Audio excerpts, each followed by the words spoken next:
Welcome back to Kintsugi Heroes, Stories of Hope. This month, we're changing things up a little. You might not be aware, but Kintsugi Heroes hosts more than just this podcast, highlighting stories of resilience in natural disaster, hope and inspiration in the darkest times, and even more. Over the next 5 weeks, you'll get a preview episode from one of these podcasts in the Kintsugi Heroes network. Make sure to check the show notes for links to subscribe to these episodes, and if you know someone else who could benefit, make sure to share it with them as well. This week, you'll hear from Deb McNair, a devoted carer alongside her family for her daughter, who was diagnosed with Down syndrome. This episode is from Australian Carers. This limited Kintsugi Heroes podcast series was made possible with grant funding from the Bupa Foundation Australia through their Community Grants program. If you'd like to find out more about Kintsugi Heroes, head to kintsugiheroes.com.au. Welcome to our Kintsugi Heroes special series, Australian Carers, where we shine a light on the stories of the important Australians who provide voluntary care for someone in need. In this episode, Kerry Atherton had a chat with Deb McNair, a devoted mother and carer to her daughter Ella, who was born with Down syndrome. Deb shares her journey filled with challenges and triumphs, giving us a glimpse into the world of caregiving with heartfelt stories and valuable insights. Now, let's get to the conversation. Welcome to another episode of Kintsugi Heroes. I'm Kerry Atherton, and today's guest is Deb McNair. Deb is the mum of lovely Ella, who was born with Down syndrome, and today we're going to be talking about her role as a carer for her beautiful daughter. Good morning, Deb. Good morning, Kerry. How are you? Good, thank you. So thanks so much for coming on and sharing your experience on this podcast. Yeah, that's okay. It's nice to be here. Deb, so many people don't realise what they're in for when they first become a mum. Yeah. And we go from just being with our partner to bringing a child into the world, and that in itself, being a carer for a child, really takes many people by surprise.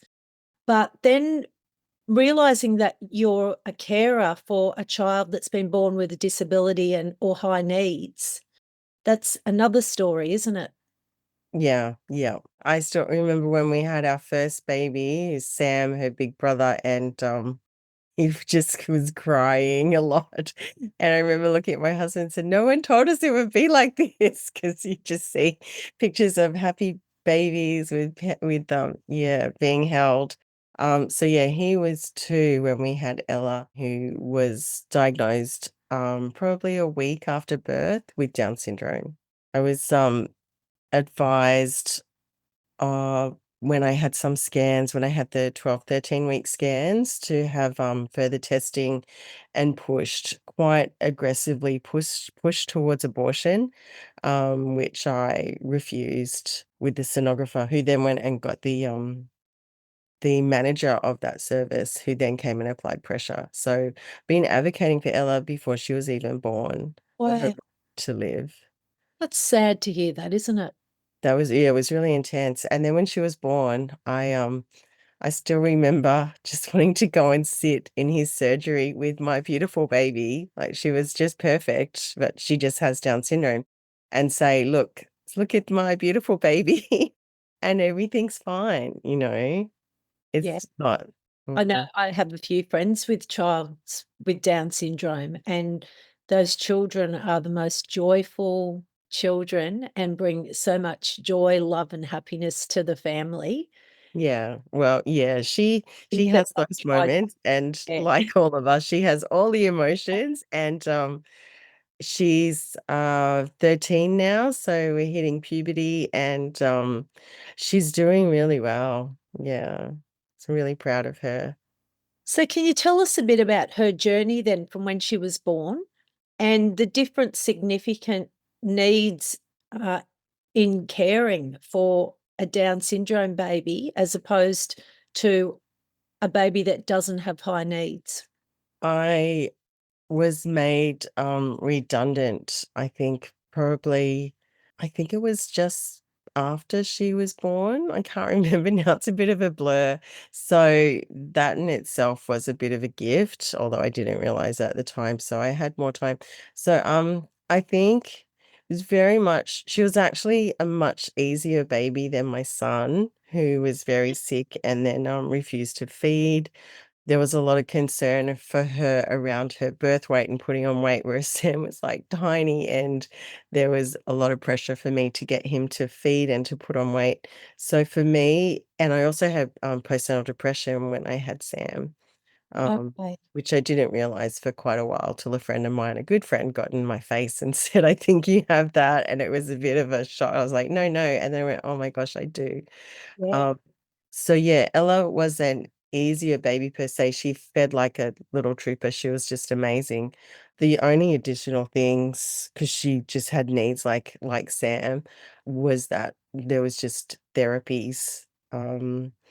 Yeah, so there's a couple of different models where people looking at disability. There's like the medical model where you try and fix your child, said that with inverted commas, and there's like the social model where she's just perfect the way she is, and we just do what we can to help her to develop, to her full potential. So when she was younger, I think, I don't remember, but we started speech therapy, which involved different things like blowing bubbles and raspberries and just encouraging speech. She knew sign language at a very young age. I think at Wow. 8 months, I was busy doing a business course because I'm a freelance editor, and she signed at me across a room, sleep, because I was so busy Oh, writing my business plan, I'd forgotten to put her to sleep. But wow. yeah, back in those early days, we would do music therapy, we would do regular speech therapy, and an OT when we could as well. Yeah, and then when she was around 7, the systems were changing, and we got cut off from all services, while we awaited the NDIS, so we had a few years of not a lot of external support, and so we have some family here in Brisbane and other family, all Dave's family is, like, all interstate, and my family's interstate as well. I'd just like to say, "Go the Blues," at this point in time, Oh, yay. yeah. And I'm a We've New got South Wales supporter. we are both Dave and I are both from New South Wales. Yeah. So, when we finally, our region, I'm from Moreton Bay region, we're one of the last regions in all of Australia to have NDIS support.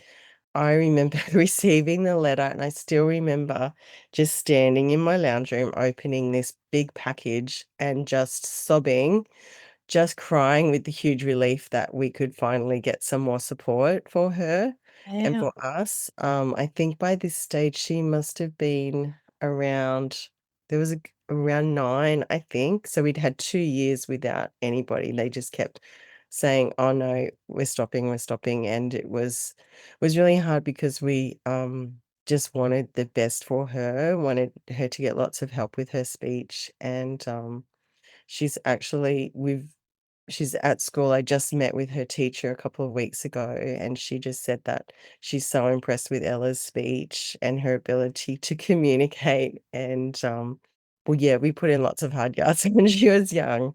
And I remember crying when I was just that new mom. And I said to my mom, I'm just worried that she won't ever speak because, Down syndrome is it's such a spectrum, one end there's kids that don't walk until they're like 4 or 7 Right. sometimes or 8. Yep, and some that are nonverbal, through to kids that just matriculate, go all the way to year 12 and just are mainstream and are just supported in those places. So I remember thinking, I just don't know if she'll speak. And I remember my mum saying, "Deborah, you could talk underwater with a paper bag over your head. I'm sure your daughter will speak." Oh, So I was like, "Thank you, mum." And that's kind of a backhanded weird thing to say. backhand comment, a compliment. Yeah.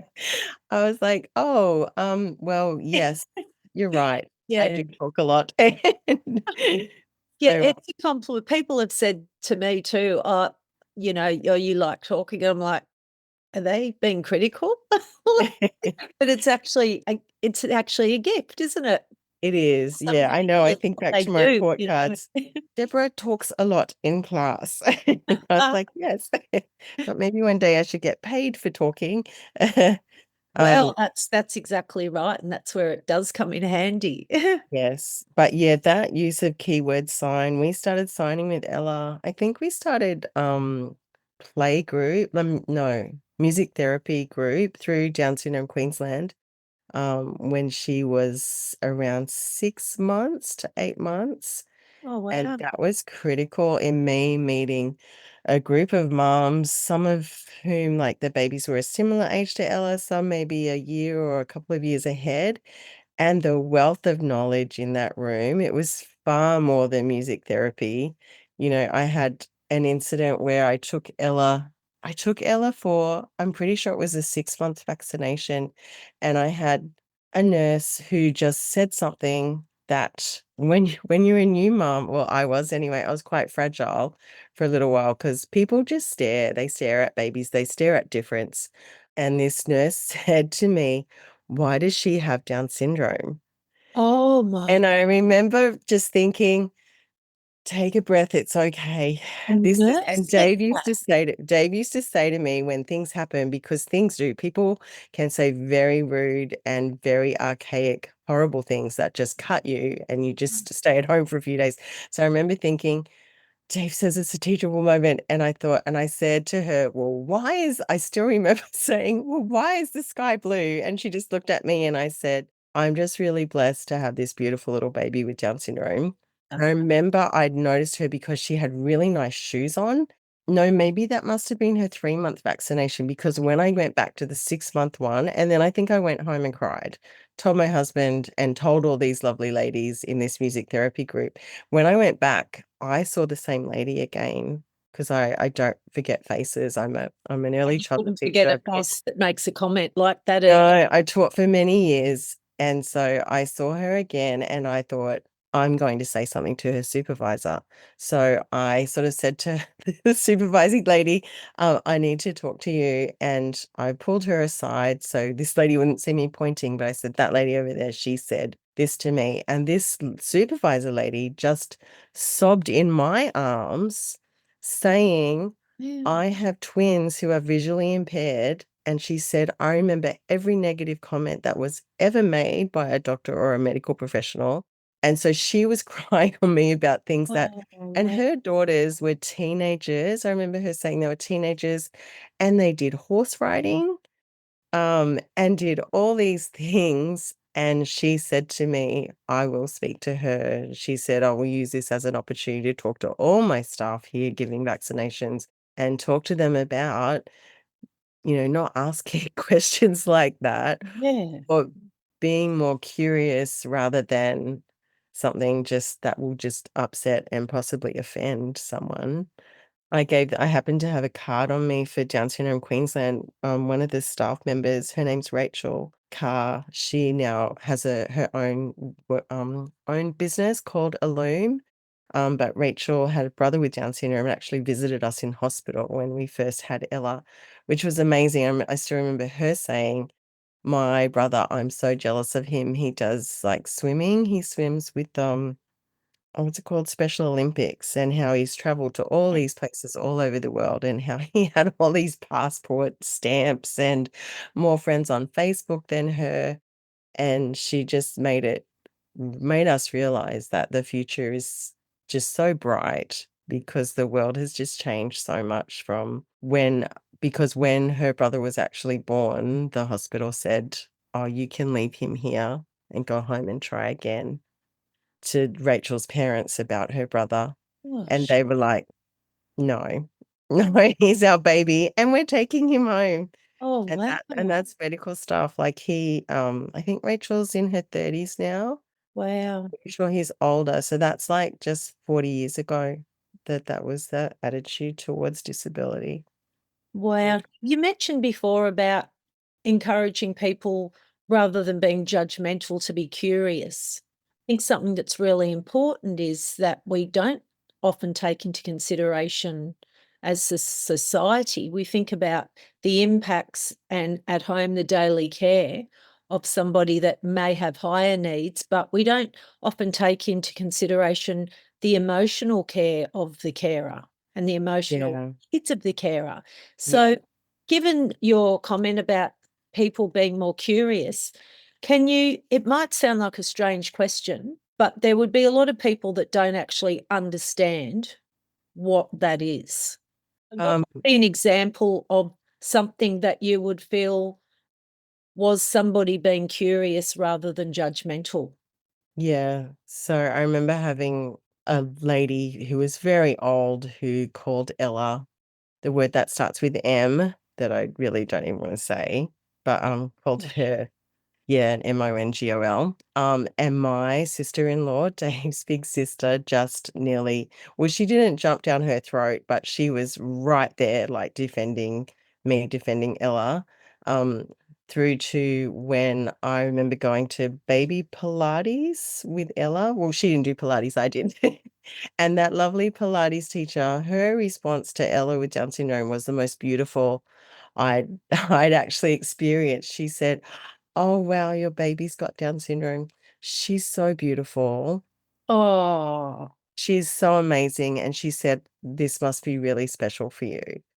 And wow, I remember crying that's because how encouraging. I didn't get that response from, yeah, well, people don't know how to respond.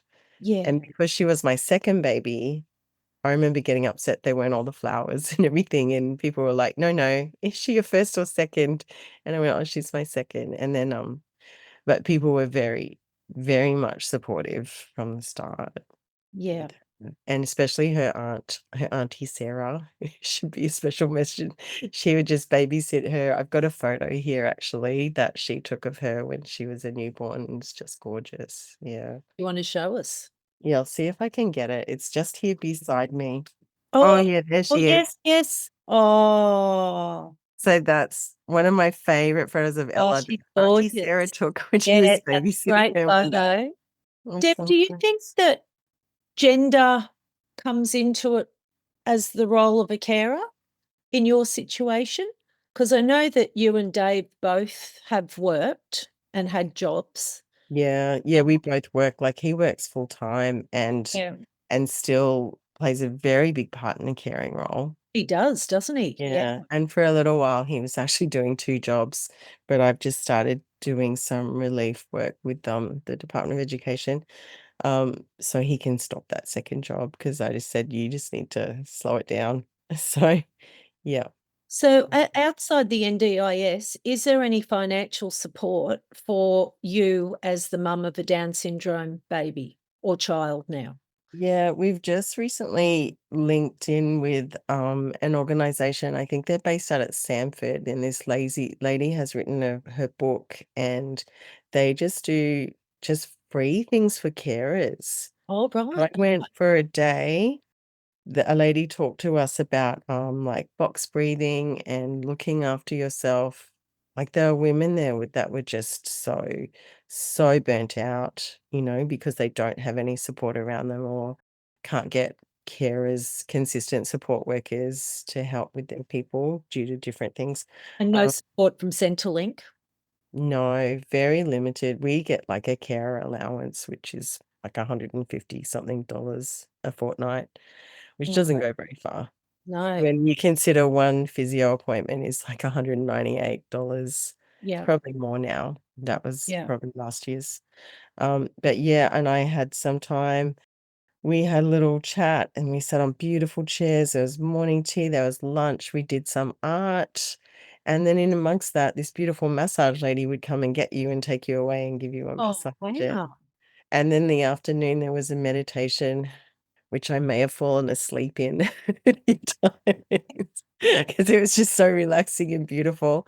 Um, and that was an incredible day for us all just to meet each other as well, and just to realize that, because sometimes you actually feel really quite isolated in the role. Ella's quite a homebody, so I've taken her away sometimes. I took her away up the Sunshine Coast, and then she refused to leave the unit. So I was kind of stuck. It was a very beautiful space. Lucky I'd chosen somewhere with ocean views, but it was a bit of an expensive weekend just getting food, Uber Eats in. She would go downstairs to the swimming pool. And we just stayed a couple of nights and chilled out and just had some time away. She loves Caloundra. So, So and so special she's place. very particular about some things, or is it social anxiety that leads her to not really want to go out? I think it's both of those. So Okay. she's had a couple of extra diagnoses now that she's older. I was saying to our pediatrician for a few years, I think this is more than Down syndrome because in my role as a teacher, I've taught a program at Down Syndrome Queensland where I worked with adults with Down syndrome. And so I knew that this was more than just Down syndrome, and I was right.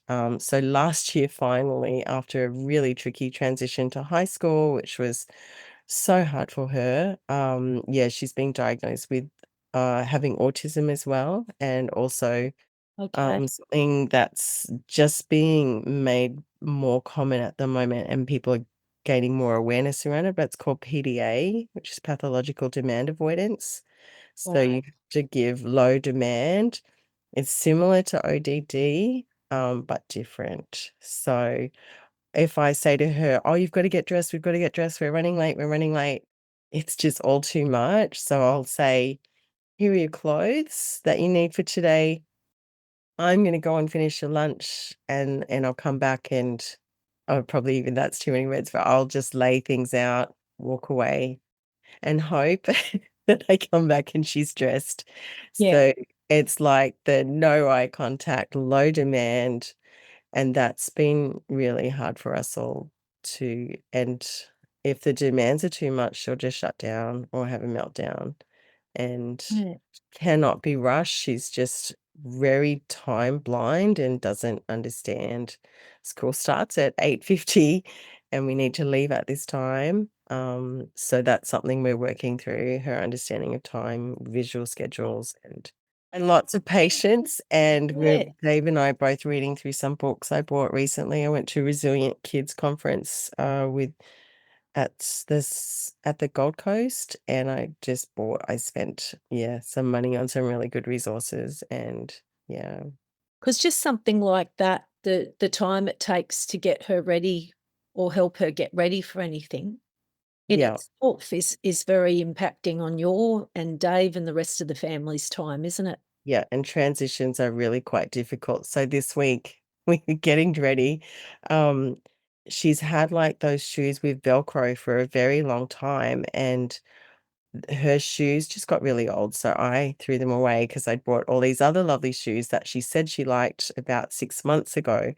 And so we now have shoes with laces, and there was quite the incident this week where it took us about half an hour to get the laces. You have to do a double bow and then keep doing them until the laces are tiny, and then she's happy to move on.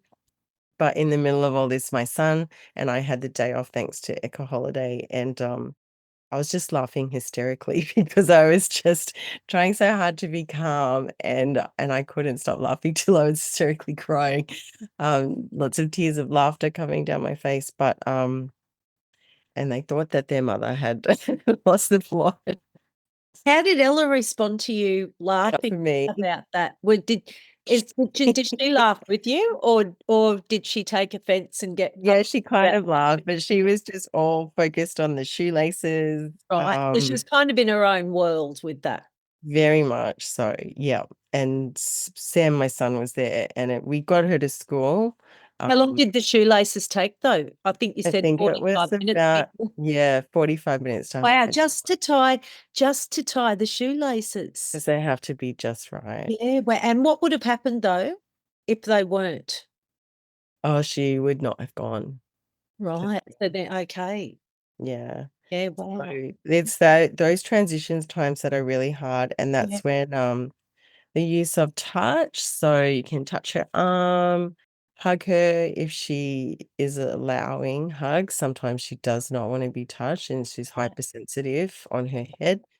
And the other thing that helps in those transition times when to move to somewhere else is laughing or Okay. just so I do all this weird slapstick humor. She goes like "Zzzt" at me and I have to pretend like an electric shock. So I do the things I Oh, do to get her to school. I remember one day she insisted when she was in primary school, insisted on going in her little toddler car, those little bright yellow cars. So I pushed it. We lived like we're 5 houses across the road and at school. So I pushed her all the way to school in this thing, got her there. I was like, go me, and took a photo of it and said, things you do to get your kid to school. And then I remember winning. I actually won through, it was like not a silent auction, but it was one of those things where you just put a price, and I won the principal's car park for a whole term. And like people laughed and thought, but it made it so easy to get her to school for that whole term Wow. because I could drive, wet weather, rainy weather, drive and get her to there. And then I had the staff from the special ed unit or just other staff who knew her or her friends that would then help me to get her from the car to school, because this was before we knew about her autism, and just which would then give us more ideas to scaffold it and help her. So yeah, that was pretty cool. Oh, so Yeah. is she fussy with like food? So what's a day like in your home as caring for Ella now that she's a 13-year-old? And what do you have to take into consideration that you wouldn't if you weren't caring in that role? Yeah, it just depends on if it's a school day or not. For the first half hour of waking, she doesn't really like to talk a lot to me, but then after half an hour, so we start early. Um, other mornings she's amazing. She gets up and like makes me breakfast. On my birthday this year, she made me breakfast, made everyone breakfast in the family, and my son was saying, "Oh, thanks for brekkie, mummy." And I was like, "Oh, don't thank me, thank your sister." And he was like, "Oh," because he's more, lay in bed and get me breakfast, and Ella's "I'll make you toast and bring it to you." Oh, So yeah, she's amazing. She can make pancakes, but my son has recently learnt to cook bacon.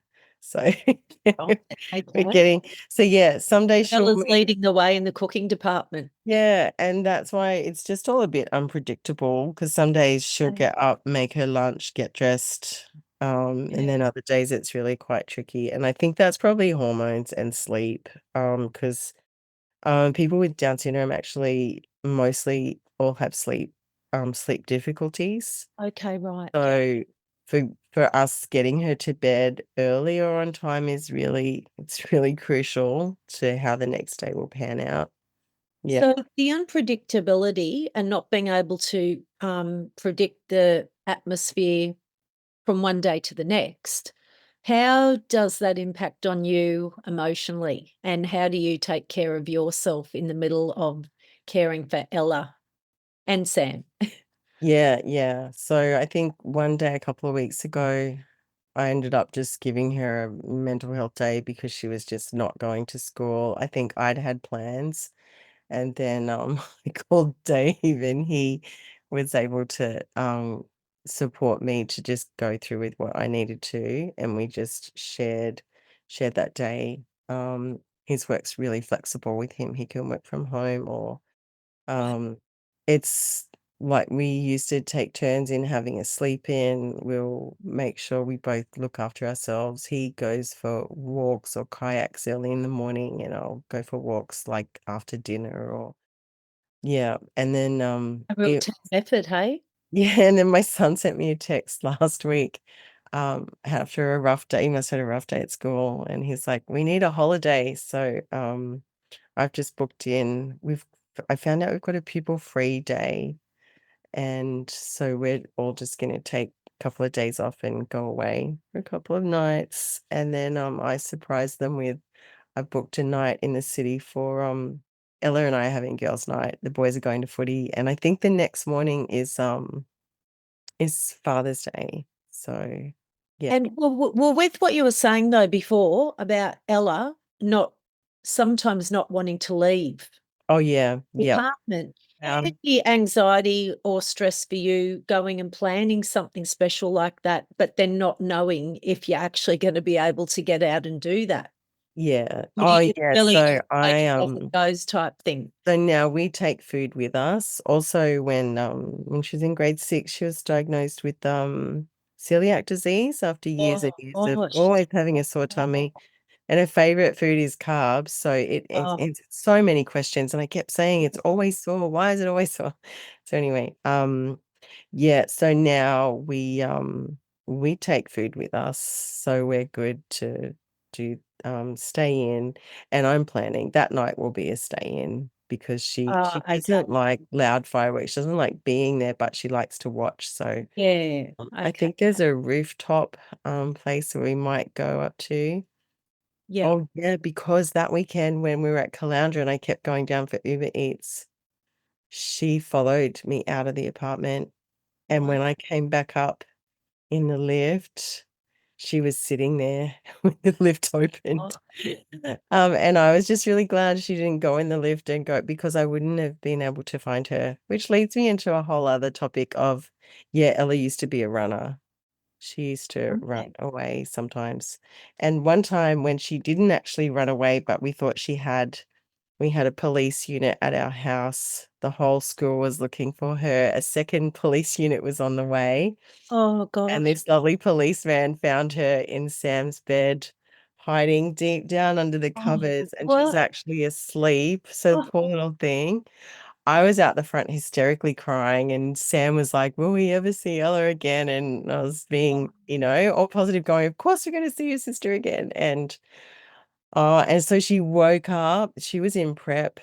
She woke up, and there was me, Dave, big brother, two policemen, our neighbor, on the bedroom oh wow. around her. And she's like Um, going, what's the big yeah, fuss? that's exactly right. And then the funniest bit was Sam goes, "Oh, well, do I have to go to school now?" And I was like, "Yes, yes, you do."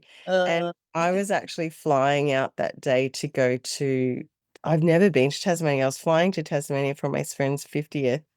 And I remember I got to Melbourne and I was calling the local police station saying, "I'm so sorry." And they said, "No, don't be sorry." They said it's really good practice for all our police to know what to do. Because I still remember calling it in and yeah.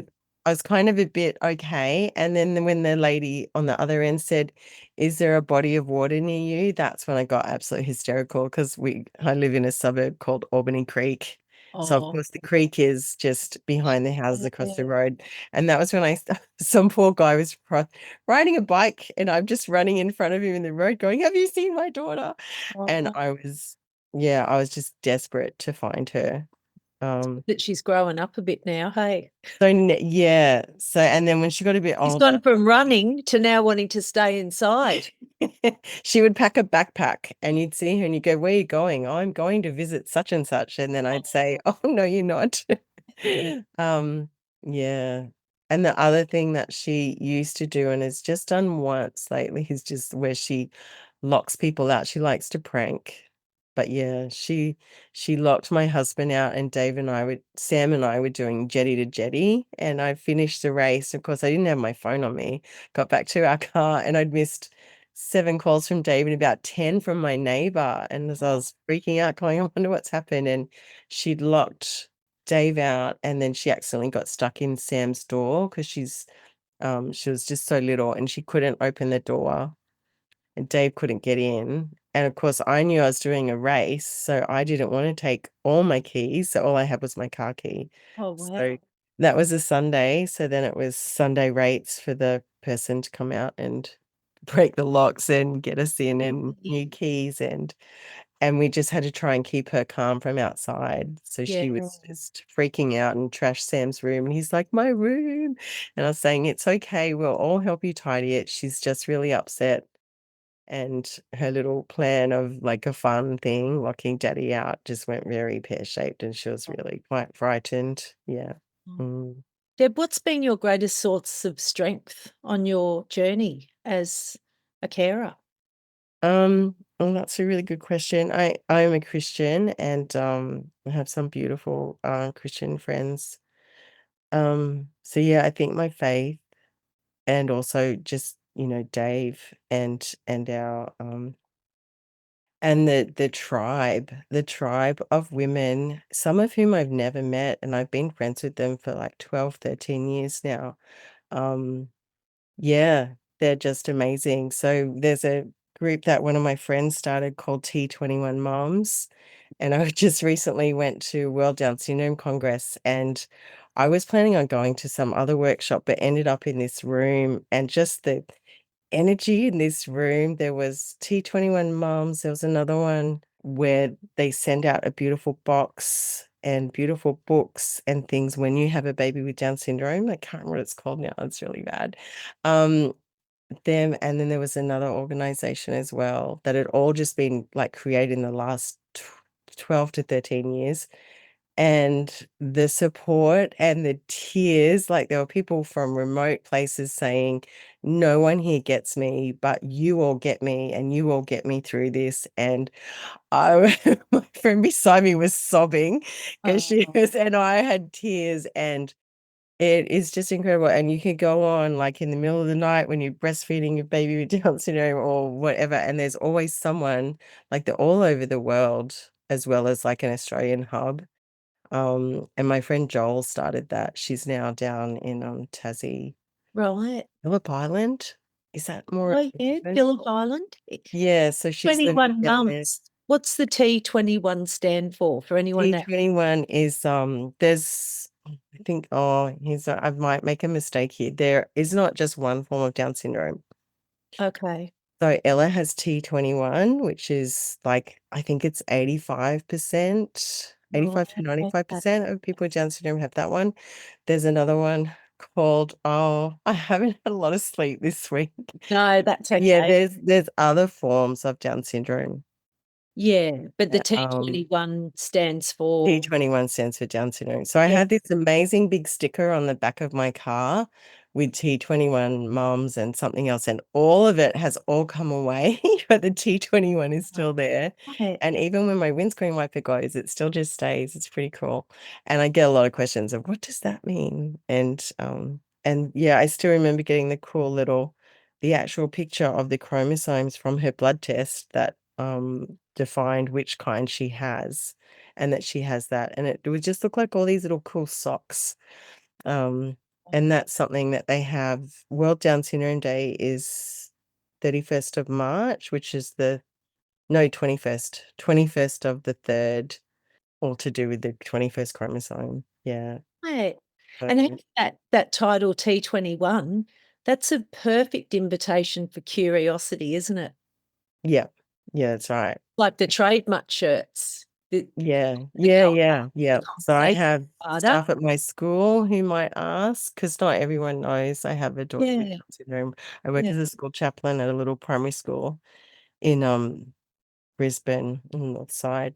So yeah, it's often it's often a little conversation starter. Yeah. And it's so great to hear that you have so much support out there.